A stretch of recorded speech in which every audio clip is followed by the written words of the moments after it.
દ્વારકા જિલ્લાના મુખ્ય મથક ખંભાળિયામાં અસામાજિક તત્વો બેફામ બન્યા છે। ખંભાળિયામાં આવેલી શ્રીનાથજીની હવેલીમાં સેવા પૂજા કરતા પરિવાર પર અસામાજિક તત્વોએ હુમલો કર્યો। જ્યાં શ્રીનાથજી હવેલીમાં ધાર્મિક ઉત્સવમાં ફટાકડા ફોડી રહેલા હવેલીના લોકો પર 4 અસામાજિક તત્વોએ ધોકા પાઇપ વડે હુમલો કર્યો હતો। આ હુમલામાં 2 લોકો ગંભીર રીતે ઘાયલ થયા હતા, જે બાદ તેમને સારવાર માટે ખસેડવામાં આવ્યા હતા।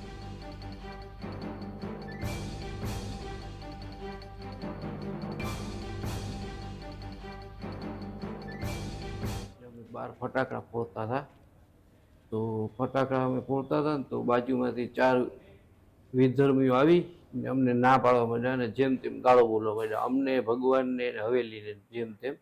तो हमें कीधुं भाई तमे गाळो ना बोलो अहींया। एम कीधुं कि अहींया तमारे फटाकड़ा फोड़वा नहीं, तमे हवे फटाकड़ा फोड्या तमे तमारी हवेलीने ताळुं मारी देशुं ने तमने अमे मारी नाखशुं। बराबर। हजी बात करता था एम तो ए लोको 4 जणा आवीने अमने धोकाने पाइप वडे मारवा मांड्या मने ने मारा भत्रीजाने।